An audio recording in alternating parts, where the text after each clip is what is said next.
200 लोकांचा चक्क उघड्यावरती दोरीने सलाईन बांधून उपचार चालू।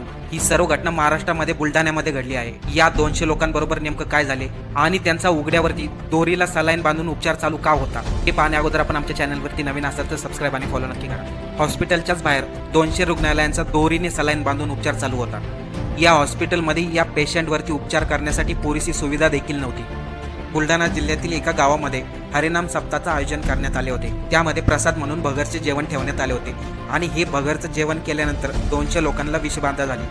बुलढाण्यातील खापरखेड सोमठाणा या गावामधील ही घटना। सर्वांना विषबाधा झाल्यानंतर सर्वांना बीबी रुग्णालयामध्ये उपचार करण्यासाठी आणले, परंतु त्या हॉस्पिटलमध्ये उपचार करण्यासाठी पुरेशी सुविधाच उपलब्ध नव्हती। पुन्हा एकदा सरकारी हॉस्पिटलांवरती दुर्लक्ष केल्याचे दिसून येते। सरकारला लोकांच्या फक्त मताची गरज आहे। लोक जगू किंवा मरू याच्याशी त्यांना काही घेणं देणं नाही। एकदा तुम्ही मत दिलं की त्यानंतर सरकार तुम्हाला विचारणार देखील नाही। पण 2024 मध्ये तरी आपण सर्व विचार